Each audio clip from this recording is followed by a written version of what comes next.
Mark Twain once said, "All generalizations are false, including this one."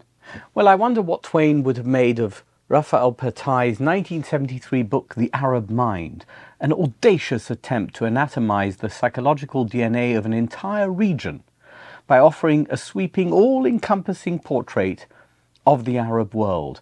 Patai proposed a bold thesis that Arabs, from Morocco to Iraq, from tribal sheikhs in the Gulf to Cairo technocrats, were shaped by a single cultural code, one that prized honor over truth, shame over guilt, and appearance over substance. It was, in short, a one-size-fits-all user's manual for the Arab psyche. Patai's thesis was, in many ways, the alter ego of what Arabists like Edward Said and Arab leaders like Gamal Abdel Nasser were saying at the time, although where Patai saw dysfunction in a singular Arab psyche, they saw dignity. Where he pointed to tribalism and stagnation, they spoke of unity and resistance. Nasser dreamed of a pan-Arab ummah, a unified Arab nation stretching across borders and ideologies. Edward Said, for his part, accused Western scholars like Patai of reducing the Arab world to caricature, feeding a colonial narrative that portrayed Arabs as exotic, irrational, and eternally other. And yet, even as they fought Patai's conclusions, both sides shared the same assumption, that the Arab world was one thing, one mind, one heritage, one culture, one destiny.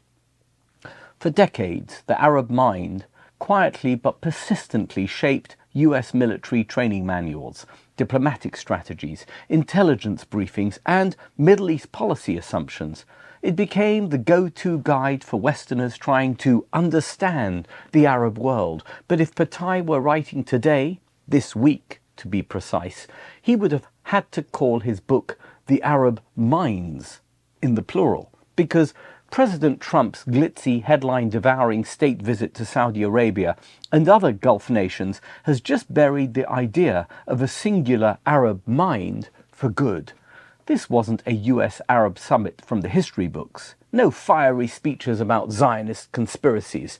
No somber declarations of Arab unity. Instead, it was a who's who of the Fortune 500 flown in to celebrate hundreds of billions of dollars in investment deals between the US and its Arab allies. Artificial intelligence, military hardware, aerospace, healthcare, infrastructure, even a Saudi CubeSat hitching a ride on NASA's Artemis II.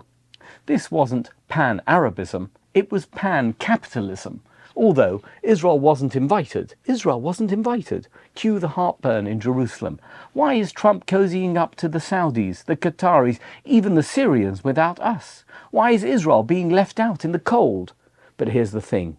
It's not a snub, it's a setup.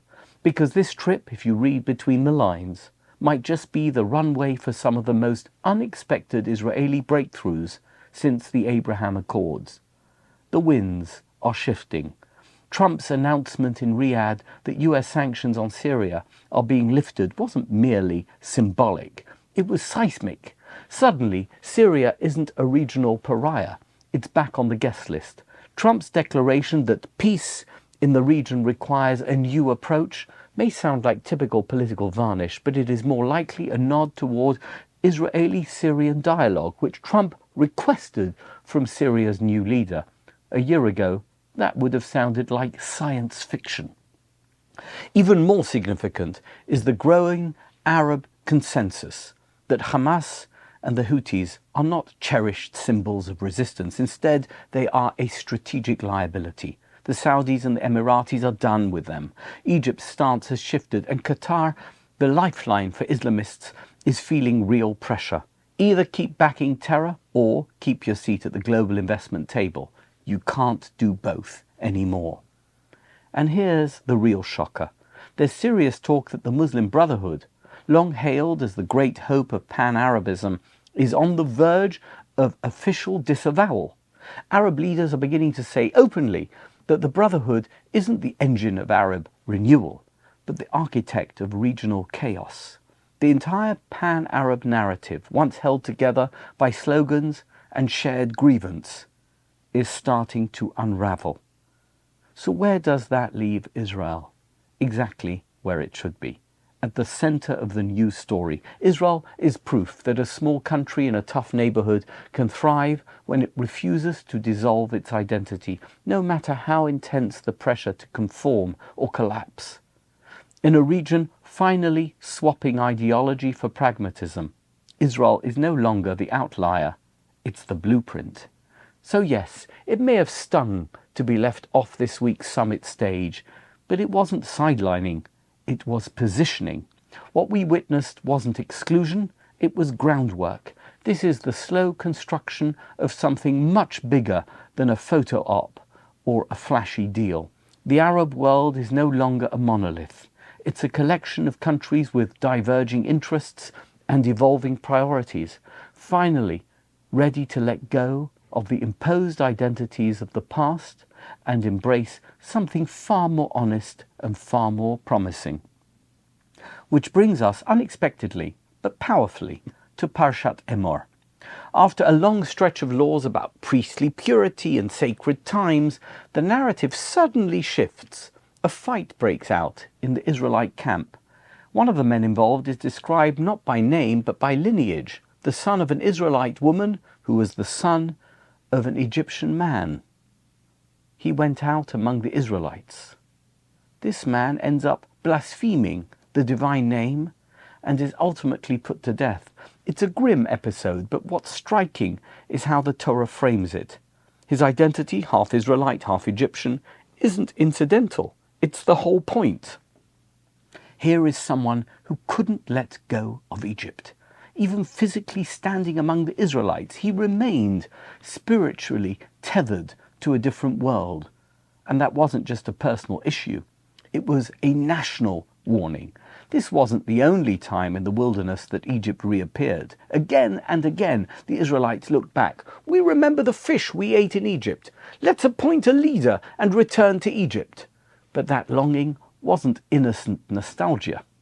It was sabotage, a refusal to embrace a new identity, a new mission, and a different kind of future. Seen this way, the man's sin may not have been blasphemy in the narrow sense. It was symbolic blasphemy, as an expression of identity confusion, of clinging to something toxic that had already been discarded. He couldn't break free of Egypt, and in the end, it broke him. And isn't that exactly the drama playing out in the Middle East today?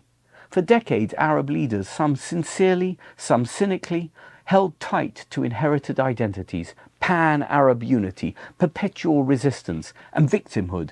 The old slogans were seductive, but they were also paralyzing. And now, slowly, country by country, those slogans are being replaced with individualism, with trade, with technology, education, and ambition.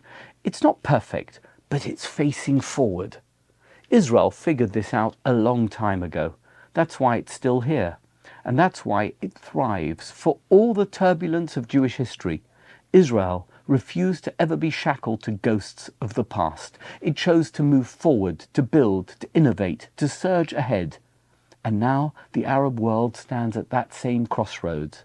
Those who choose to let go of their ideological Egypts, who move past Hamas, the Muslim Brotherhood, and the tired illusions of the Arab mind, just might discover what Israel already knows, that real strength begins the moment you stop looking backward.